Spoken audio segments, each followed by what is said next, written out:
mahasiswa Pasundan di mana proses daripada visi misi paguyuban Pasundan memberantas kemiskinan dan kebodohan.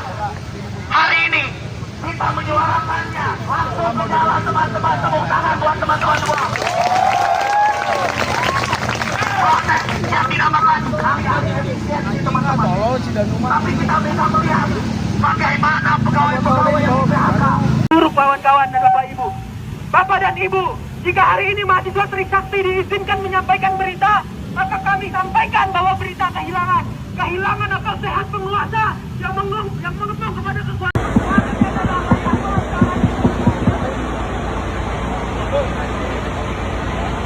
Hidup mahasiswa! Hidup rakyat Indonesia! Mahasiswa Pasundan di mana proses daripada visi misi paguyuban Pasundan memberantas kemiskinan dan kebodohan. Hari ini kita menyuarakannya langsung ke jalan teman-teman, tepuk tangan.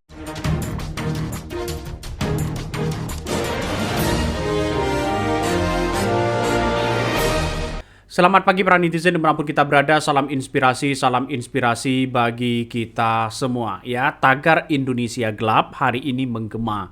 Ratusan dan bahkan ribuan mahasiswa turun ke jalan menuntut ya terhadap presiden kita, yaitu Prabowo Subianto. Wow. Baru 100 hari memimpin sudah didemo. Nampaknya ini begitu kan ya, dari 100 hari ke belakang bukan tidak mungkin mahasiswa itu akan turun ke jalan menuntut di situ, bos, ya. Karena apa? Karena dianggap bahwa Presiden Jokowi, Presiden Prabowo dianggap sama 11-12 walaupun secara kebijakan berbeda. Adapun tuntutan-tuntutan yang kemudian yang dilakukan oleh mahasiswa SI itu begitu yang kemudian turun ke jalan yang mendesak Prabowo keluarkan Perpu perampasan aset.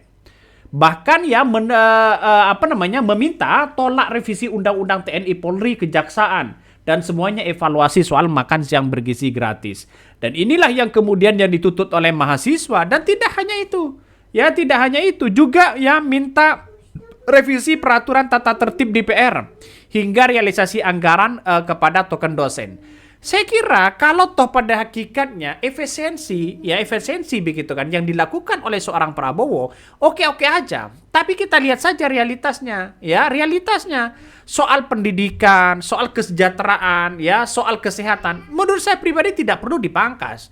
Karena apa? Karena justru semakin dipangkas menjadi efisiensi, justru ya UKT-nya semakin mahal, pembayaran uang gedung, uang kuliah semakin mahal, dan itu sudah diakui oleh Kementerian Kemendristek.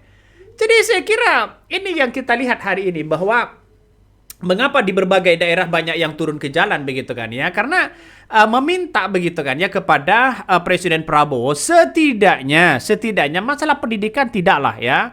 Justru seperti yang disindir kemarin, discussion ya sana sini studi banding, itu yang kemudian dipotong ya silakan.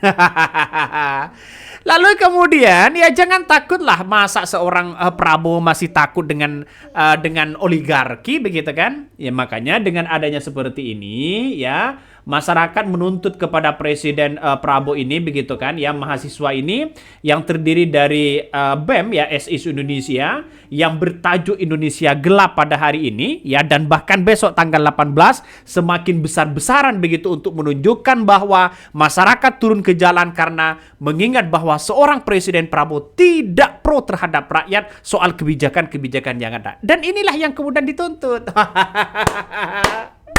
Ngeri sedap. Coba kita bayangkan kepemimpinan seorang Jokowi dengan seorang Prabowo, ini berbeda jauh sekarang ini. Walaupun secara tidak langsung Jokowi begitu dari 100 hari kepemimpinan, bahkan 1 tahun pun tidak ada demo di era Jokowi. Kenapa seorang Prabowo 100 hari kepemimpinan sudah didemo? Kenapa sudah didemo? Nampaknya begitu kan ya, 2014, 2019 yang mengatakan anggaran bocor. Setelah memimpin ya biasa-biasa aja kok begitu kan.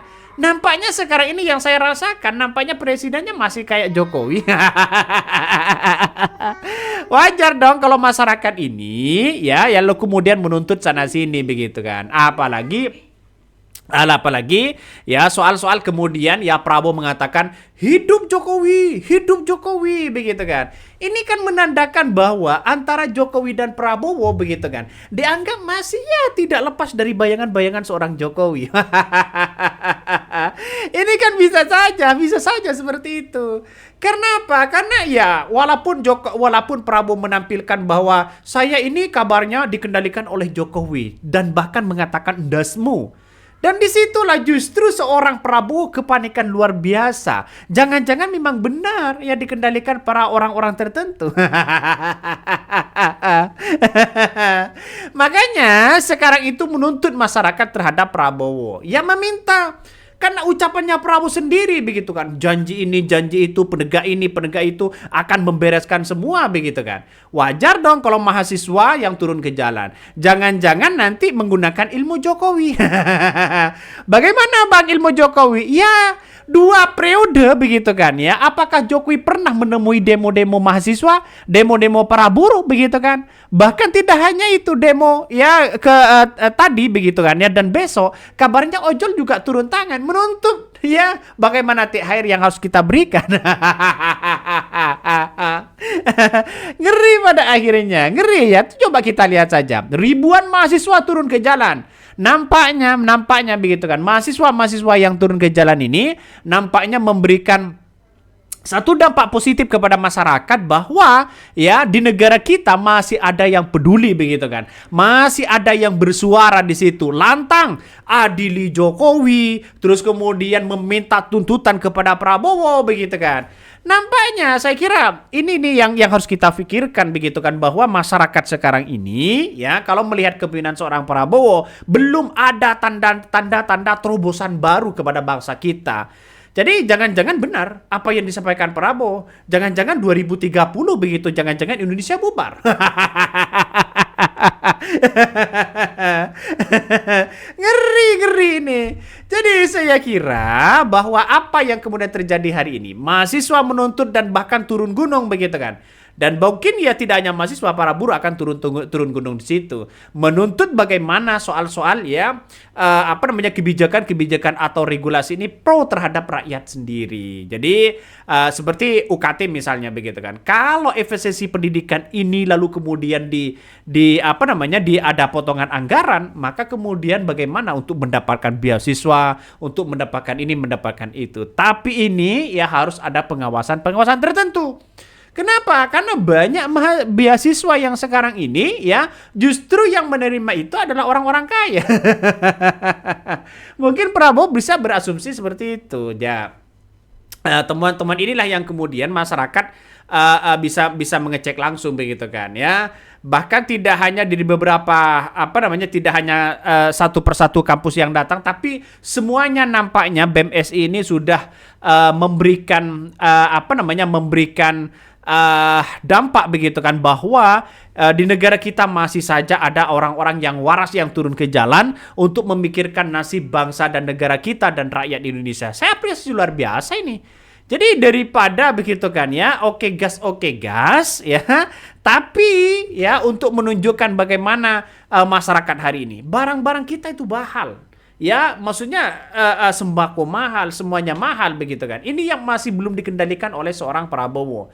Nampaknya Prabowo masih agak ketakutan begitu kan. Kenapa? Ya, nanti kalau ini bersatu misalnya tidak berani untuk lanjuti begitu kan, maka kemudian di tahun 2009 siapa yang memilih Prabowo? Secara logika kan seperti itu. Makanya partai-partai ini sudah dikunci begitu kan ya. Harus gabung, yang dukung tahun 2009 didukung sana sini. Tapi kan ini dinamis ya. Jangan-jangan dengan adanya seperti ini begitu kan mencitrakan bahwa di kepemimpinan seorang Prabowo ini sudah ada tanda-tanda akan bertentangan dengan masyarakat itu sendiri. Saya kira kalau masyarakat kalau masyarakat menerima semua, tidak mungkin ada mahasiswa demo. Orang-orang yang demo yang turun ke jalan itu adalah memberikan sebuah inspirasi, menyampaikan aspirasinya kepada kepada presiden di situ. Kalau kebijakan itu lalu kemudian tidak bertentangan dengan rakyat, saya kira masyarakat tidak demo. Yang ada demo itu karena ada resistensi yang kemudian ya yang tidak sesuai dengan apa yang kemudian dilakukan oleh Prabowo dengan rakyatnya. Kan itu logikanya. Saya ini ya tahun 2014-2019 itu dukung Prabowo begitu kan. Karena apa? Karena apa yang diucapkan Prabowo ini nampaknya benar-benar nyata, kekuatannya, ketegasannya begitu kan ya. Tapi setelah memimpin akan tahu bagaimana ya kepemimpinan seorang presiden itu dalam segi bahasa, dalam segi tatanan begitu kan ya. Prabowo untuk saat ini tegas dalam sebuah ucapan. Tapi belum ada yang kemudian ya action yang kemudian dieksekusi di lapangan. Contoh misalnya pagar laut. Dia hanya ditindak, dicabut SHGB-nya, ditindak, dicabut semuanya. Tapi kan tidak ditindak. Siapa yang kemudian orang-orang yang kemudian dihukum kayak apa kayak ini kan kesalahan fatal begitu kan. jadi saya kira ini yang akan menjadi tantangan besar kepada seorang Presiden Prabowo. Kita tunggu saja ya. Demo besar-besaran ini akan turun ke jalan hari ini. Mungkin itu yang kami sampaikan ya, tonton terus channel Hodari Podcast Rakyat ini, jangan lupa di-subscribe.